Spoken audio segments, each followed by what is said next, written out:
un poco de la aprobación de la ley Bases, que parece, bueno, ya es un hecho consumado, pero fue, además de una ley que sale, es también un proceso, ¿no? Que tuvo varios episodios, entre compra de algún que otro legislador, entre mucha represión y persecución también a compañeros y compañeras que se fueron a manifestar a las puertas del Congreso, ¿no? Este proceso que termina, pero que bueno, es una nueva etapa, ¿no? También de este gobierno. Preguntarte, ¿qué crees que pasa, ¿no? A partir de ahora, ¿qué es lo que cambia en el gobierno? A ver, primero está claro que el gobierno en estas últimas semanas venía perfeccionando una cantidad de movidas que tenían que ver con un paso a una segunda etapa, ¿no? A un nuevo momento en esta plasmación de un nuevo modelo de dominación, un nuevo paradigma de dominación, que muy lejos de ser continuidad del macrismo o del menemismo, tiene que ver más con el contexto mundial de crisis civilizatoria y de instalación de un modelo de dominación global y por supuesto entonces regional y nacional, de una profundización en la idea de la exclusión de las inmensas mayorías en perjuicio de unas minorías que siguen creyendo que hay que construir un mundo para muy pocos, para privilegiados, en detrimento de las mayorías, y que hasta pone en riesgo la vida del propio planeta. Y en ese sentido creo que tenemos que tomar las cosas en su contexto y no que el árbol no tape el bosque, y por lo tanto no caer en una jugarreta del poder que viene generando una puesta en escena, una arquitectura cognitiva y comunicacional, construyendo una cultura del miedo, construyendo una sensación de nihilismo, de pesimismo, una sensación de derrota en el lado del campo popular, y que pareciera todo son con los tiempos que manda la agenda del enemigo, del poder. Por lo tanto, creo que nosotros, lejos de creer que porque aprobaron esta ley, ahora en diputados, en una élite política que ya nuestro pueblo hace mucho tiempo ha perdido la expectativa, ha dejado de creer en esa élite política, se han profundizado las crisis de representación y dirigenciales, y que desde el 2001 muy lejos está de haberse cerrado esa crisis, y se ha profundizado. Pero por lo tanto nosotros tenemos que ver que nuestro pueblo sigue resistiendo, que nuestro pueblo de una y de mil maneras, a veces con dirigentes a la cabeza y las más de las veces sin ellos, tanto en los rincones más olvidados de nuestra patria, de barriadas, de comisiones de fábrica, de grupos de estudiantes, de sectores culturales que siguen marcando que hay una resistencia al intento de sojuzgar a nuestro pueblo, de hambriar a nuestra gente, de venir al saqueo de las riquezas y de los intereses de nuestra patria. Con todo eso igual nuestro pueblo sigue diciendo para aquellos que quieran escuchar que nuestro pueblo no conoce en su diccionario la palabra rendirse, y que de una y de mil maneras va a seguir como el agua buscando llegar al destino de, como dicen los guaraníes, de la tierra sin mal, de la construcción, de, como nos dice Francisco, de otro mundo posible.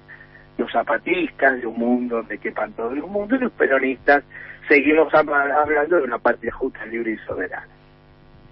Así que muy lejos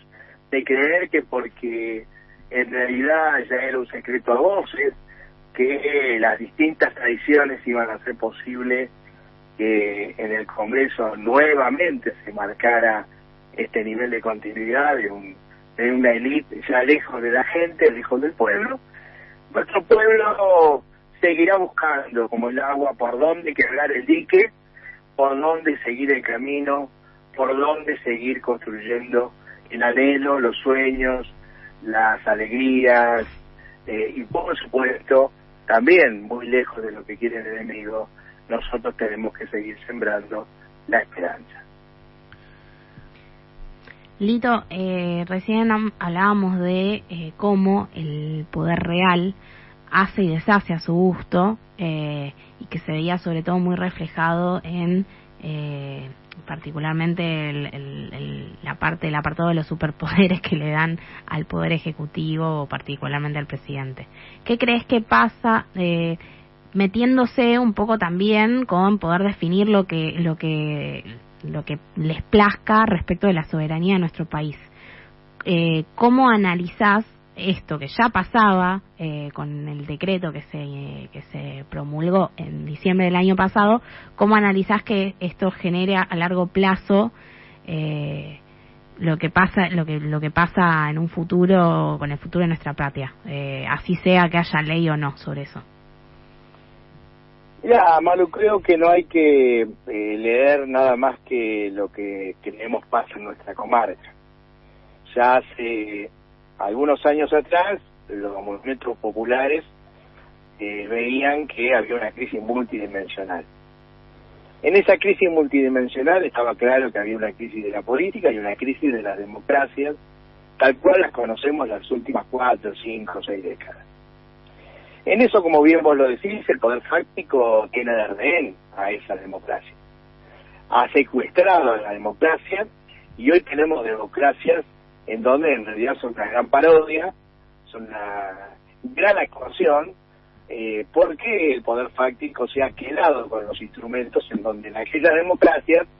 debería impartir justicia, y hoy está claro que está roto el Estado de Derecho y está quebrado la posibilidad de que haya justicia social, ¿no? El contrato social en nuestra parte. Por lo tanto, es imposible creer que en nuestro país esta democracia puede ser pacífica y puede realmente hablarse de que hay un ejercicio práctico de la democracia. Lo que me parece que nosotros también tenemos que empezar no a creer que tenemos que ir hacia aquella democracia que ya está secuestrada por el poder fáctico, sino que también hay que ir a una nueva democracia, a la construcción de una democracia con una nueva geometría del poder, a una democracia donde la participación y el protagonismo supere el techo bajito de que simplemente nos dejen votar una vez cada 2 años, una democracia en donde dejemos de creer que porque nos dejan hacer y participar en la conformación de una lista, donde después en la práctica es imposible que política hagan los sectores populares, porque de última la política la hacen solamente sectores adinerados.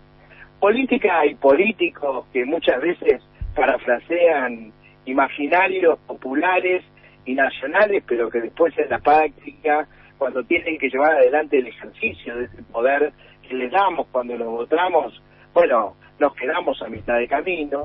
Y está claro que esa crisis y esa injusticia y esa asimetría entre los que tienen y entre los que no tienen nada no se resuelve con ética de política, no con políticas a mitad de camino, con políticas asistenciales, con políticas posibilistas. Es necesario un proceso de carácter revolucionario en el sentido de los intereses nacionales y populares, y eso no alcanza con los instrumentos de una democracia tutelada, de una democracia restringida, de una democracia apenas para la ficción, y cuando hemos perdido que somos iguales ante la ley. Por lo tanto, creo que hay que ir apuntando a que en este momento que parece tan adverso, en este momento en donde la crisis mundial nos hace vivir realmente momentos de zozobra, en donde nosotros, los pueblos, ante la propuesta de un capitalismo salvaje y en crisis que nos promete hambre, guerra, muerte, nosotros, los pueblos, tenemos el derecho de construir otro mundo posible, al decir de Francisco, otras sociedades más fraternas que permitan realmente una vida más digna, una vida, el buen vivir, dicen los bolivianos, ¿no? Nosotros tenemos esa posibilidad, pero creo también, y les quiero plantear un desafío que creo que se empieza a abrir, creo que también en América Latina se abre la posibilidad de un segundo tiempo emancipador. Como en aquellos años, hace 200 años atrás, cuando las potencias se dirimían el mundo y en función de nuevas líneas para el comercio, Inglaterra, Portugal, Francia, España, se dirimían el planeta. Creo que en este momento también, en donde las grandes potencias, en el marco de guerras, disputan sus propias rencillas para ver quién se queda con la sartén por el mango y el mango también, creo que los pueblos abrimos la ventana de un segundo tiempo emancipador. Quizás sea momento de que, como San Martín y algunos otros patriotas hicieron la logia a Lautaro, tengamos que empezar a pensar no solo en cambiar un presidente, quizás haya que pensar en no solamente detener una ley, quizás haya que pensar en no solamente un dato de cosmética, sino ir hacia una segunda y definitiva independencia. Que nos encuentre a los pueblos, a las organizaciones populares, a las organizaciones libres del pueblo, empezarnos a hacernos cargo del desafío de construir otro mundo y al mismo tiempo de ir hacia una segunda y definitiva independencia. Lito, muchas gracias por la comunicación. Seguimos entonces charlando sobre esto. Nos parece igual que hay ahí un punto central, ¿no? Vos lo planteaste bien en cuanto a los procesos, ¿no? En esta soberanía que nos sacan directamente con el poder real, sin ley, con ley, que no es que ahora vamos a hacer una ley llamada Otro Mundo Posible y ya está, sino que es un proceso que tenemos que empezar y nos quedamos con esto, ¿no? Con esa palabra que nos puede servir también para empezar a construir otra forma, ¿no? Otro lugar donde tiene que estar el poder y empezar a pensarlo desde los mismos barrios, desde los mismos territorios y no ya esperando, como ahí bien decías, a la política profesional. Gracias por la comunicación, nos estamos viendo y bueno, gracias. Un abrazo muy grande. Saludos.